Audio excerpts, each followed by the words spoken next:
Hello, I'm Rebecca of Pocketful of Posies. Today's video is a pattern test and I'm excited to share it with you. It's a fun, history-bounding 18th century Polonaise inspired dress. So without further ado, let's get to it. Here we go. This pattern is by the lovely and talented Lina Piprek. I was very happy to test this pattern in the largest sizes. I started with a mock-up of the largest size, size M. My bust falls into size L and my waist is in size M. This mock-up told me that I should use size L and grade out the waist to size M so I could get the best bust support. Lina provided grading suggestions as well as additional boning options for more support. For my support layer, Hercules picked this very festive tropical print canvas from my inherited stash. I decided that this dress will henceforth be called my Secret Party Polonaise.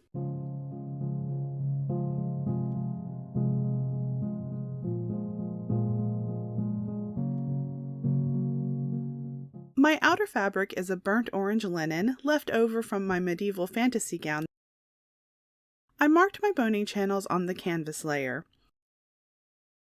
Then I pinned the back bodice and side bodice pieces together.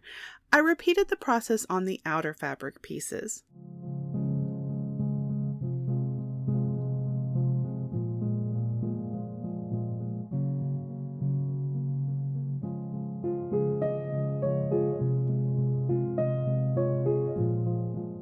To the machine to sew the backs and sides together.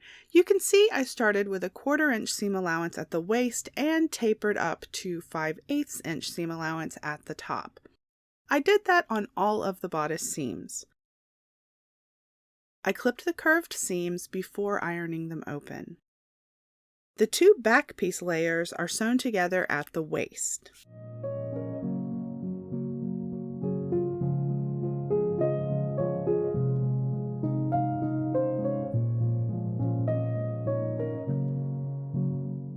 The seam allowance is ironed open, and the support and outer layers are turned out with wrong sides together to line up.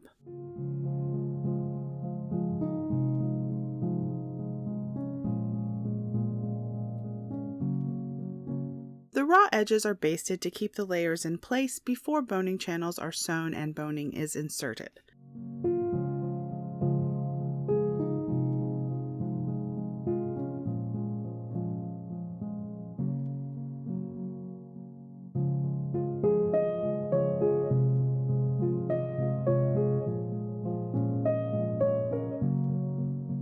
I did have to cut some of my basting stitches to insert the boning, but that's not a problem.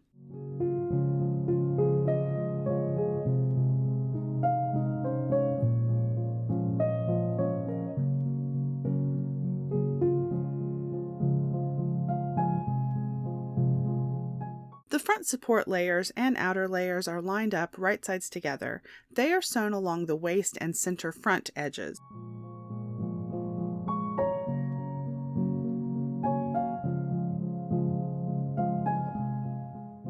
The curved edges are clipped and the fronts are turned right side out.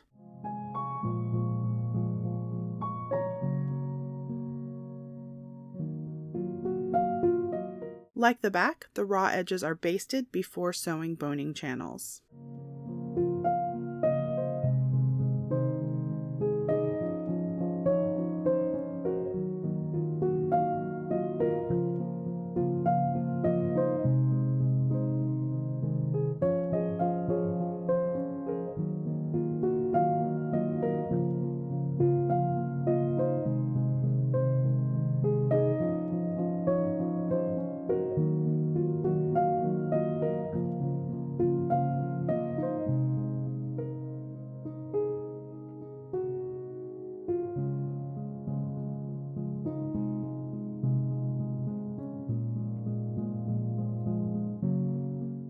Next, the boning for the front is cut and inserted into the boning channels.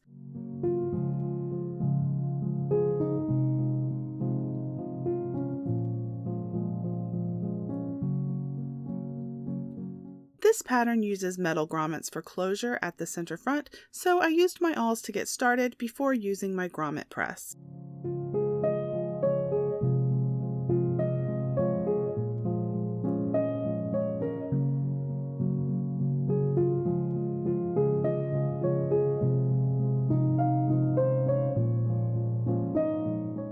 My next step was attaching the fronts to the backs at the side seams.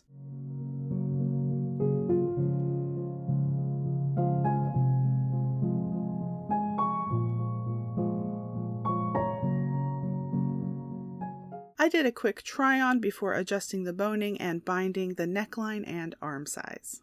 Okay, my bodice is all together, and now I need to bind the neckline and the arm size. I also need to trim the boning a little bit.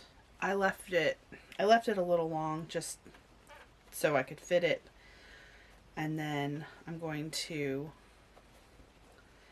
make sure that it's all where it needs to be so that I can sew.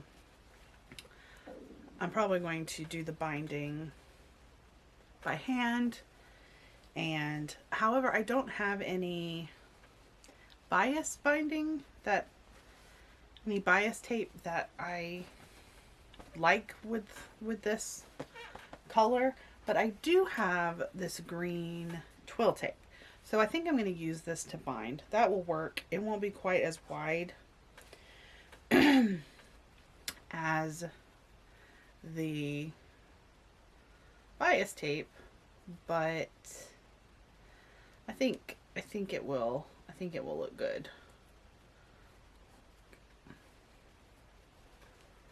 around the neckline.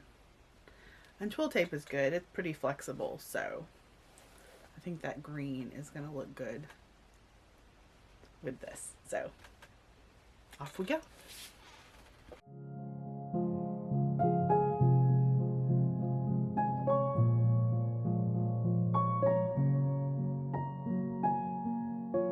After sewing the twill tape binding on the neckline and arm size, I turned it over to the inside and whip stitched it down.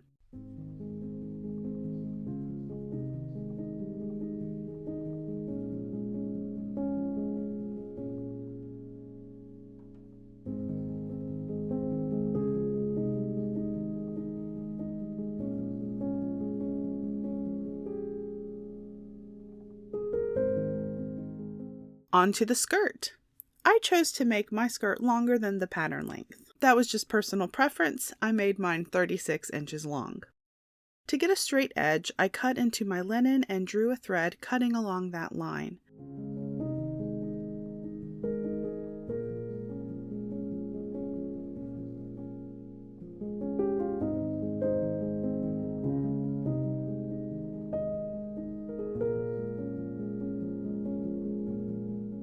I marked the spots for the Polonaise loops with a FriXion pin. I used the full width of my linen, and it was not quite wide enough for the pattern. All this meant was that I would need to adjust the pleats. I went ahead and marked the pleats based on the pattern to test, but I was pretty sure I'd need to adjust them. The side skirt seams were sewn, and I also cut the back on a fold instead of in two pieces to maximize my fabric width. Okay. So I got my fronts and back sewn together. I didn't do a center back seam because I just cut it on the fold. The pattern has a center back seam, but I did not use it.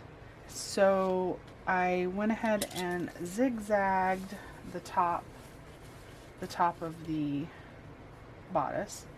I've got my pleats marked. And so I'm going to go ahead and get all of those pleated up. But before I do the pleats, I'm going to go ahead and turn the hem up and get that hemmed. I'm going to do just a it's about a 1/2 inch hem. I'm just going to do this on the machine. I'm going to press it before I hem it, but I want to just get it pinned in place. Then I'll press it, then I'll hem it on the machine. But first I added thread marks to the Polonaise loop marks. I marked them with a friction pen originally, and I didn't want to lose those marks when I ironed.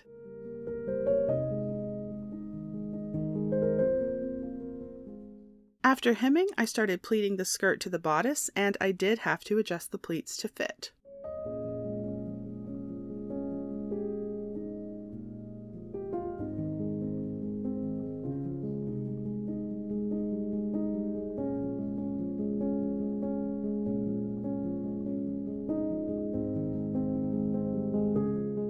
I sewed the skirt onto the bodice by hand with a backstitch. It could be done on the machine, you would just need to be careful around the boning.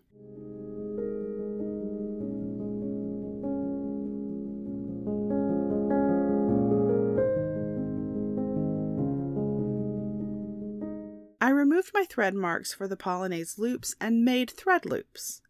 Apologies that the camera angle wasn't good.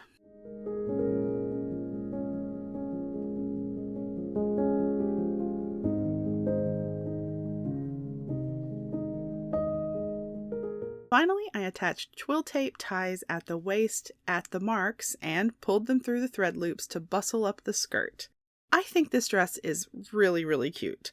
I'm so pleased with the fit, and the pattern was easy to work with. I prefer the bustled look, but the pattern does include buttons on the center front so it can be worn as a dress. What do you think? Do you like history bounding looks?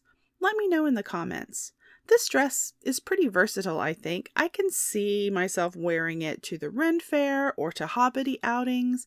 It's also a cute dress on its own with a blouse underneath for everyday wear. If you wanted a slightly less structured, more informal kind of look, you could use less boning for a less historical look as well, so it would look not as out of place in a modern setting. All in all, I'm so happy that I was asked to pattern test, and I think that this pattern is really great. Make sure to check out all of Lina's links down below. Huge thanks to my monthly supporters. You are the best.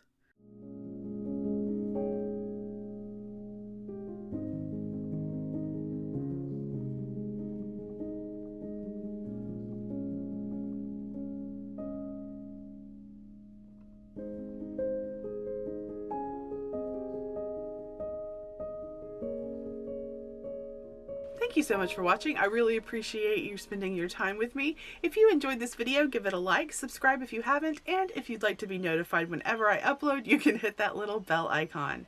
To support the channel further, I have a Ko-fi account, and that is linked down below. Make sure to check out the links below for all of Lina's patterns, and I will see you again on our next sewing adventure. Bye!